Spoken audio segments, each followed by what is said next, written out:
So there's going to be, somebody brought up the last time we met that you needed a federal crimes, a way to indicate that a victimization was a federal crime. And so I haven't yet sent out the directions, but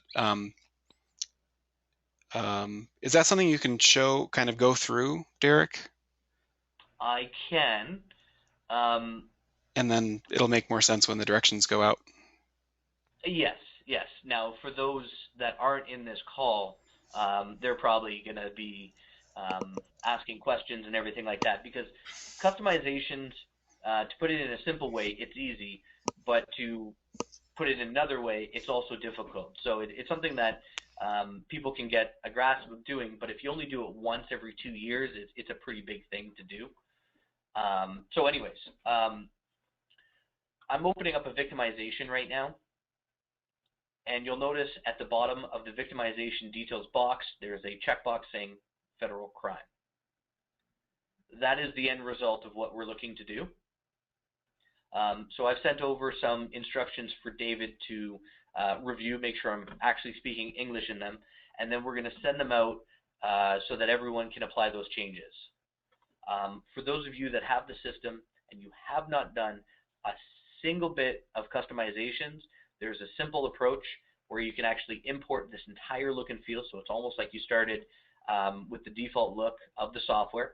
All your data is going to stay there, where you import it, and it's just going to give you this checkbox. So if I was to go through how to customize it, um, I might not say it the same way that the instructions are, so I just hope you understand where I'm trying to go with this. What I'm going to do is I'm going to customize another checkbox on here just as the example. So when you get the email and it says to go to Boolean 10, use the email, not the numbers that I'm using in this email, because we already have that checkbox there. Okay. So the first part is you need to log in as an administrator type so that you can actually customize. So what you would want to do is right click on somewhere on this screen, and I'm just going to right click on the text victimization type, and it's going to bring up customization layout or customize layout. If you don't get to this screen, you might not be the administrator or WS administrator, so that would be your first roadblock. If I click on customize layout, what it's going to do is it's going to bring us to a customization screen, and I'm just going to drag it over to the right hand side here, and you'll notice that the rest of the screen becomes kind of dim or grayed out with a bunch of lines.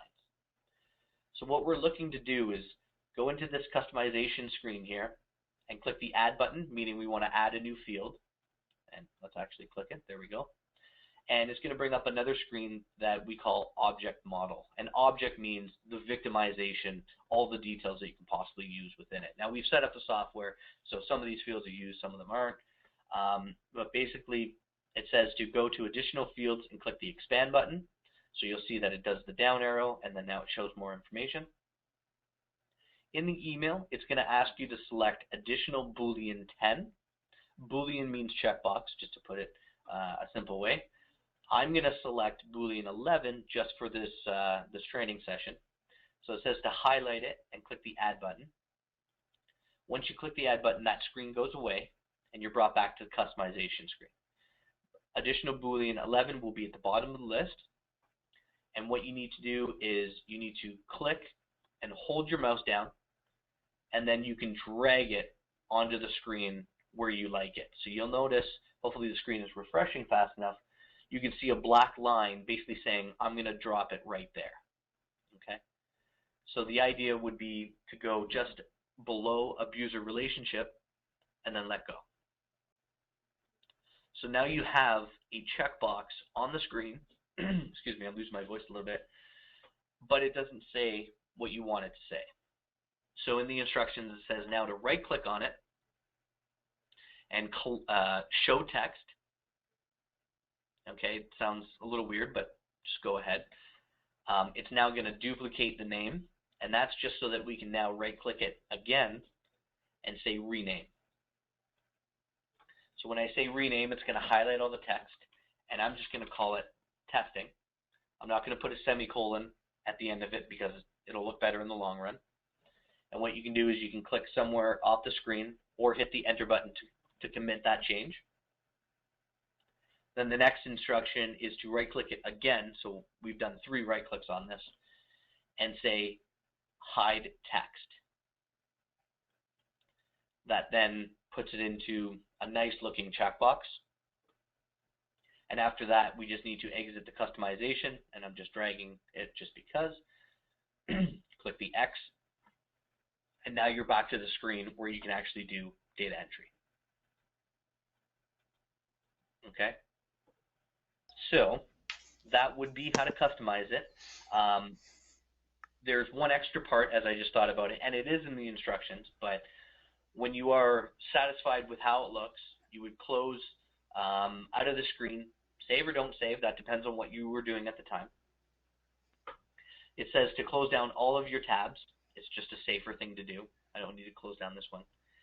And we would take this look and feel and send it to all the other staff members that use the software. So when you do customizations in the software, technically speaking, you are only doing changes to your login. And we don't want to have every staff member have to do this.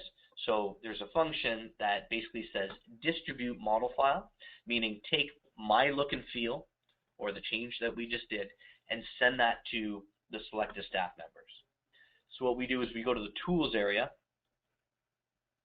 and on the far right hand side we have a button that says edit model. So we do the drop down arrow, and we distribute model file. Okay. Once that screen opens up, hopefully everything that's on the screen will make sense. We're going to use the model from D. Harding, which is who I'm logged in as, if you look at the bottom left-hand corner, and select the users who will receive these changes. So I'm going to select the Add button, and I'm going to select Just Administrator. I'm not going to fully go through with this because I made a different change, but I'm going to say I want to send it to clinical staff. Let's use that for example. It'll then add clinical staff to this list. If you want to add everyone, you can just select all of them. You know, I'm holding the control button, whatever it comes down to. You can send it to 4 people at once. Once you're ready to go, you say OK. The screen essentially is going to disappear. I'm going to click cancel instead though. And you'll be brought back to this screen.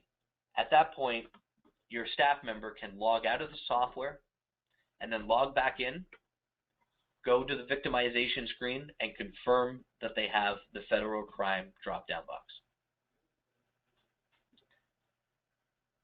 The next part is something that's still pending, but we would do some updates to the reports so that you can grab that information for your grants. Excellent. So that was, if that's scaring you, the directions are really simple. So you just can follow the directions, and I'll send that out directly after this webinar, how to put that checkbox in.